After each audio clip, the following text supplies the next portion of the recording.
Le bon filon.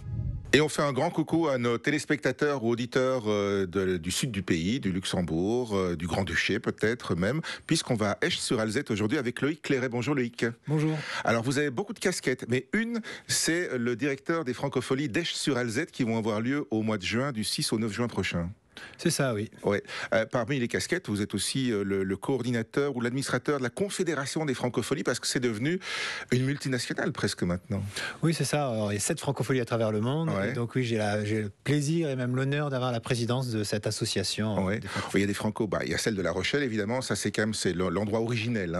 C'est ça. Celles qu'on connaît le mieux, nous, ce sont celles de Spa évidemment, mais il y a aussi Montréal, il y a la Bulgarie, il y a la Réunion. Donc c'est vrai que ça s'est fort étendu maintenant. Quand on voit la Bulgarie, même dans un pays a priori pas francophone, or l'ADN des francopholies à la base, c'est quand même de défendre aussi et de mettre en avant les artistes francophones, non? Alors oui, il y a les artistes francophones, mais aussi la francophilie, c'est-à-dire aussi cet art de vivre un peu qu'on peut partager tous ensemble à travers le monde. Et donc on trouve un alliage dans chaque pays pour à la fois défendre la langue, mais aussi cette envie d'être ensemble. C'est ça l'ADN des francopholies aujourd'hui? C'est ça, oui. Vraiment. Voilà, parce qu'on a tous nos particularités et donc on doit s'adapter à chaque terrain de jeu qu'on a chacun dans nos sphères.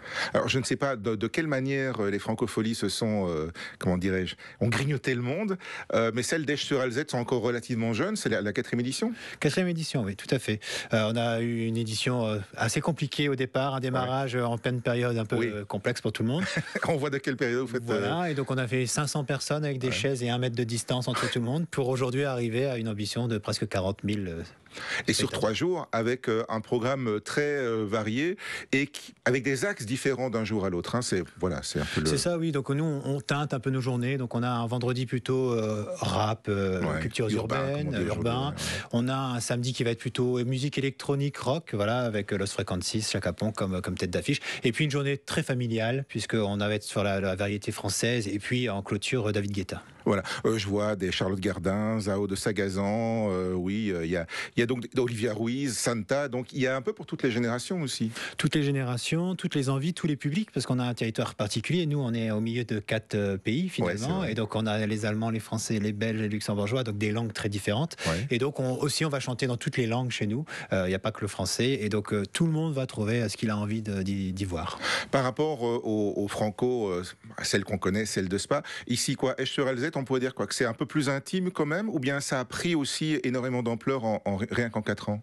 Alors ça a pris beaucoup d'ampleur quand même en 4 ans, puisque vraiment on démarre de 500 à 40 000 personnes, donc oui, on ne peut pas dire que ça prend pas de l'ampleur, mais on est sur à la fois des esthétiques un peu différentes, en termes de programmation, on n'est pas sur les mêmes sites, on n'est pas dans les mêmes villes, hein. Nous c'est une ville post-industrielle, on n'a pas de thermes par exemple, voilà, on n'a pas ce plaisir d'aller prendre un bain avant d'aller voir des concerts. On peut aller voir des friches, industrielles, c'est pas mal aussi. Il n'y a pas de vigne non plus? Il n'y a pas de vigne, mais on a quand même du bon vin au Luxembourg, donc c'est pas très loin finalement. Exact. Donc oui, non, en fait, on a vraiment nos particularités à nous et c'est ce qui fait aussi le charme de notre festival. Le site justement pour les Franco d'Esch-sur-Alzette, c'est dans un grand parc? C'est ça, c'est dans un parc. Alors c'est très méconnu, mais c'est le plus grand parc espace vert du Luxembourg. Ça s'appelle le Galgebirch. Alors je donnerai pas la traduction parce que ça invite pas à y venir. En fait.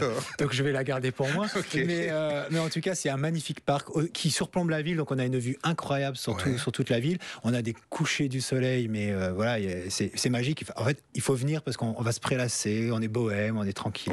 C'est tranquille, enfin, je veux dire, c'est relax aussi l'environnement luxembourgeois en général? Alors oui, au Luxembourg, on y est bien, on y vit bien. C'est assez tranquille pour y vivre, finalement. Et puis même pour accéder au festival ou même à la ville, en fait, tout est aménagé. Les transports en commun sont gratuits, par exemple, au Luxembourg. Donc tout est simple, en fait. On a l'impression que c'était fait pour qu'on y soit. Et du coup, ça veut dire que pour venir au festival, au Franco d'Esch-sur-Alzette, on laisse sa voiture bien loin et on profite des transports en commun qui sont organisés pour? C'est ça, alors. Il y a même plusieurs... Quand on vient de la Belgique, on a même des navettes qui partent d'Arlon, qui nous permettent d'aller, de revenir toute sécurité et en étant bien tranquille. Sinon, il y a des parkings vraiment en dehors de la ville, puisqu'on est en festival de centre-ville, donc on fait quand même attention à ne pas tout boucher. Voilà. Mais donc et puis après, on peut prendre le train et tout est fait pour qu'on puisse retourner à sa voiture tout simplement. Voilà, la gare, par exemple, si on se gare à Belleval, qui est pas loin, il y a des trains tous les quarts d'heure et on est à 3 minutes. Et on arrive au pied du festival. D'accord. C'est un festival qui a une fibre écologique aussi? C'est ça, alors écologique et même développement durable. Donc on est le plus gros festival dans notre secteur à ne plus rien avoir de jetable. Ouais. Voilà, je racontais la dernière fois, c'est que même l'année dernière, on avait des problèmes de lave-vaisselle.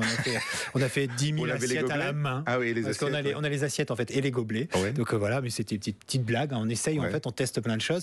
Et puis après, on a vraiment un développement social aussi. Tout notre décor est fait avec des associations de remise par l'emploi. Voilà, on a un accompagnement dans la ville. En fait, on s'ancre dans notre propre territoire et c'est ça le plus important. Ouais, c'est pour faire du bien à ceux qui viennent, mais aussi à ceux qui vivent là, quoi. Ils ne vous voient pas arriver comme un envahisseur, on va dire. C'est ça. On n'est pas là pour parachuter les francopholies, on est là plutôt pour que la ville vive grâce aux francopholies. Ouais.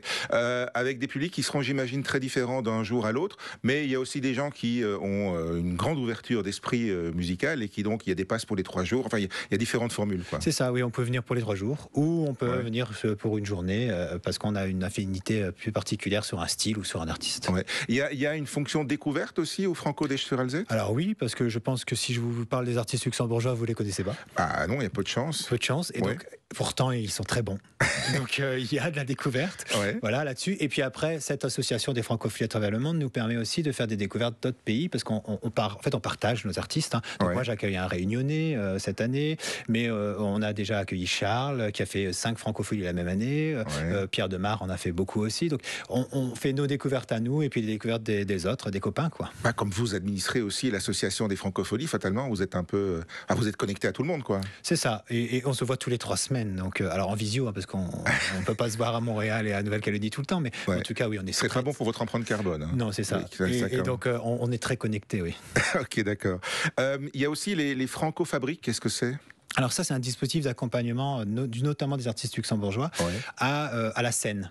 Donc on en sélectionne 2. Vous avez un côté formateur aussi? C'est ça, 2 chaque année qui reçoivent une bonne semaine de formation à différentes choses. Et puis surtout, ça leur permet de s'ouvrir au marché francophone, en Belgique, en France, etc. Puisque ça leur donne une grande visibilité. Et donc oui, il y a cette fonction découverte, cette fonction accompagnement, et de dire, voilà, la musique au Luxembourg, vous n'êtes pas connu, mais vous êtes très bon. Alors allez, il faut envahir tous les territoires. D'accord. Vous ne le direz pas en luxembourgeois? Non. C'est du 6 au 9 juin à Esch-sur-Alzette, donc au Luxembourg. C'est juste à côté de la frontière, hein. C'est pas très loin. Hein. C'est vraiment pas loin. Non. Voilà, il y a encore une grande antenne pas loin de là, celle de Dudelange. Je crois que c'est pas très loin, Esch-sur-Alzette. C'est la ville d'à côté. C'est juste à côté, donc voilà, repérez le pylône et vous y êtes. Et puis on peut prendre ses billets, ses réservations via francophonie.lu cette fois-ci, avec différentes formules. Côté prix, ça s'échelonne de... La journée entre 50 et 60 euros, et puis un pass, c'est 130 euros pour les 3 jours. Ouais, c'est quand même vachement rentable. Merci beaucoup, Loïc. Merci à vous. Et rendez-vous aux Francopholies d'Esch-sur-Alzette.